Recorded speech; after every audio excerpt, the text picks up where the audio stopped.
Hello everybody, Latunji here. Let's look at fraud, errors, types of fraud in auditing. Basically, difference between audits, fraud, and error in audits or in business is intention. Errors are not intended,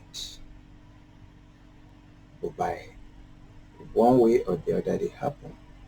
Meanwhile, for fraud actually is envisaged, planned, intended, and executed. So that makes a lot of difference between error and fraud. And fraud could be a major expectation gap in audits if not well closed and communicated to our clients. We had earlier dealt with expectation gap. You can look it up from GJAMES Associate channel. Now there are types of fraud.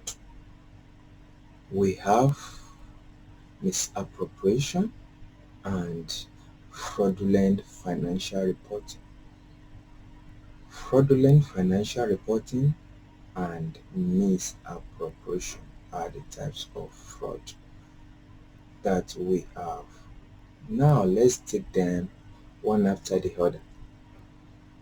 Misappropriation could happen at any level, both from the management, from the lower cadre of staff, even to the higher ranking staff member. Anybody can misappropriate, and misappropriation could happen at any level. Once it is intended, once we use what belongs to, let's say, the organization for personal gain or for personal interest, it's a misappropriation and it's on a class of fraud by itself, which could happen at any time if conscious efforts are not made by individual. We find ourselves that to have misappropriated.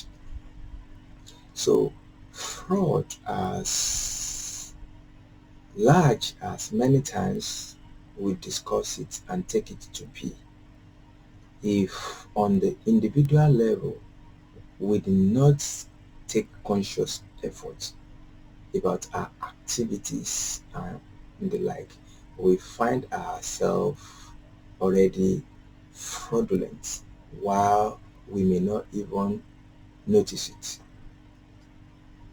Misappropriation is a type of fraud. Once we misapply a resource that was intended for another purposes to further personal interest or the interest outside the aim and objective in which that resource or resources are made available to us, we've misappropriated. Now, the second class or second type of fraud is fraudulent financial reporting, in which processes are or may be set aside. There could be management override, there could be collusion of many people, many functions to achieve the fraudulent acts and the like. But for financial reporting fraud, to take place. Don't forget, it's directly on the area of documentation. Approval must take place too. Review must have taken place and like before the financial statement could be generated. Now when we are talking about the financial statement now to have been fraudulently reported, management must have hand in it.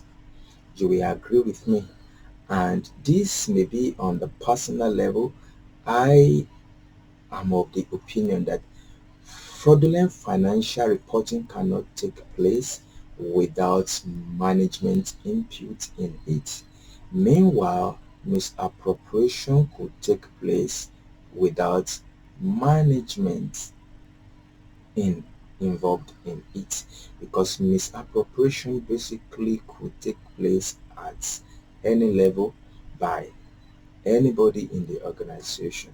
But for fraudulent financial reporting to have happened, it's possible management could try to exonerate themselves, but the truth of the matter is, for financial reporting to go live, a lot of processes must have taken place.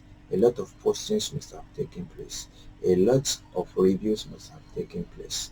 So it means that one thing or the other on the management level was not done, was suppressed, was mismanaged, was intentionally overlooked, and at the end of the day we have a fraudulent reporting.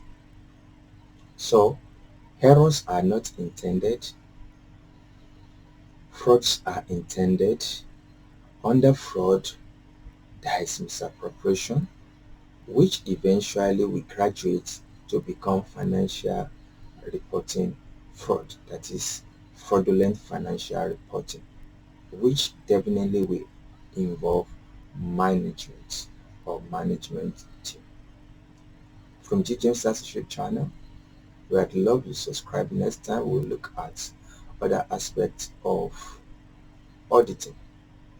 Click like and all notifications, subscribe. Next, we'll be looking at test data and some other aspects of auditing. We add value to life, we add value to your businesses.